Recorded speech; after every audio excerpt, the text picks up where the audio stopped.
Welcome back, guys. Welcome to another Batman video here on Star Select Sleep. It's Mike. This is my gameplay you're seeing. Brandon's also here today. Hola. And what I want to talk to you guys about today is we did a video a while back, a couple weeks ago. We also made a thread on Reddit about it. And we said, what combat systems should the new Arkham game have? More like City and Origins or more like Night? And people were saying that they're the same. So, in this gameplay, in this Robin gameplay, I'm going to cut in a minute here to some Arkham Knight gameplay. Supplied by myself. Yeah. So yes, so we can see how different the gameplay is. Arkham City and Origins is fluid, you get in a rhythm, it's deep.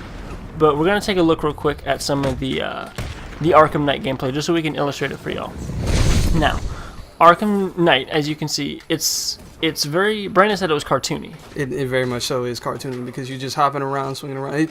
They paint it like a comic book, which isn't a bad thing, but I think it's less. I think it's less like a comic book than City is. Like Arkham Knight, you can just literally spam the square button. We're gonna cut back here, but you can just literally spam the square button and get your combo up. It's very accessible to the general audience, but in terms of the hardcore Arkham crowd, the people who chase leaderboards, the people who can beat the games, no damage runs, it's the least interesting of all the combat systems. Like, it does neat things. It doesn't make you think. Like, you at some points you cannot think literally because it is just that fast, but it doesn't, like, you know, and it's hard for me to get these words out.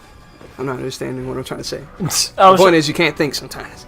There's no depth to it is my point. Like, they added in cool features, like you can pick people up and stuff off the ground, and that's pretty much it, to be honest with you. But other than that, like when you play City or when you play Origins, you get into a rhythm. There's things like free flow focus that are in City and Origins that just are not present in Arkham Knight. So you don't have that time to think about what you're doing, you know what I'm saying, strategize. You just literally have to jump around, swing, and hope a big dude does not hit you. And my thing is, there's just bad enemy design. We've talked about the big dudes ad nauseum. But the point is, when you play Arkham City, like as you can see it here, there's no real targeting issues in the game. And what I mean by that is I can hit pretty much whomever I'm aiming at. In Night, if there's three guys standing next to each other and I hit the same, if I point the analog stick up and hit square, or X if you're playing on, Xbox or a gamepad, who knows who you're gonna hit? You're gonna hit one of those three guys, maybe, right?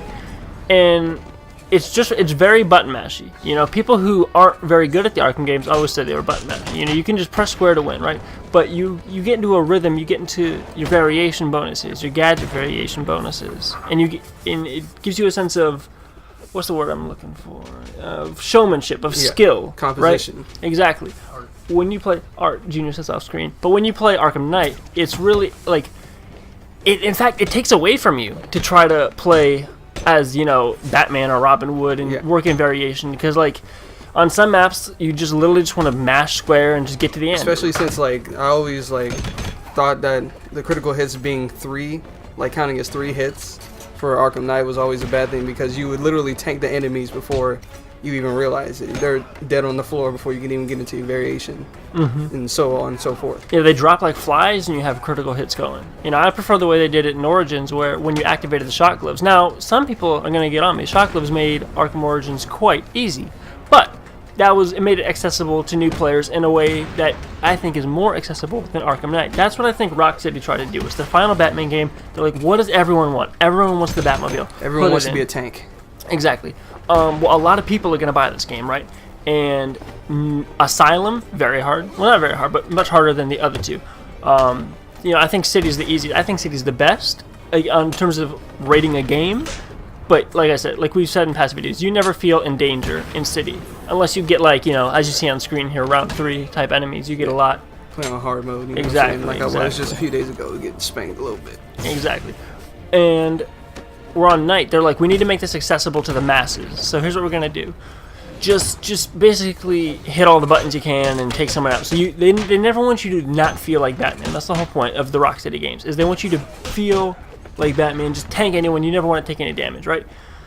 What that does is, to us hardcore Arkham players, it eliminates any challenge. Any and all challenge. And I have to go out of my way to spice up a fight. And you could argue, when you're in the open world, or you're even in challenge maps, you'll get a higher score. You'll get, more XP to upgrade. Indeed. But if you're, what if that's not your cup of tea? At least in Arkham Origins, they incentivize you to do variations because they grade you even on your open world fights. Anytime you get into a fight in the world, A, B, C, D, or what have you, or S, even if you're doing great.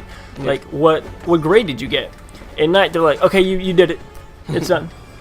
City, they don't really grade you per se, but you still get XP, and it's a good reward incentive.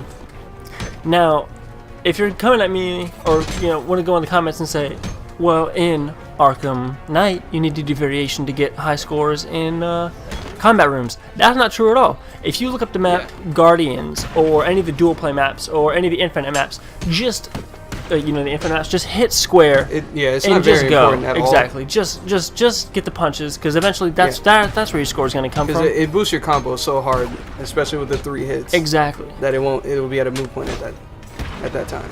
And a lot of people like Knight, and I think Knight's a great game. Like, on its own, I think it's a great AAA polished, pristine video game. It's just the weakest of all the Batman games.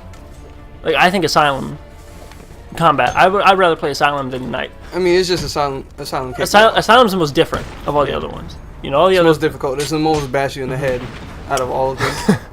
But oh my god, the Scarecrow map. The Scarecrow map. That'll teach you how to play a Batman game. Play the Scarecrow's Nightmare map. They seriously Asylum. Throw you in there and figure it out. But I want to know what you guys think on YouTube. I want to know what you guys think on Reddit, on Twitter. Tweet at us at StartSelectVids.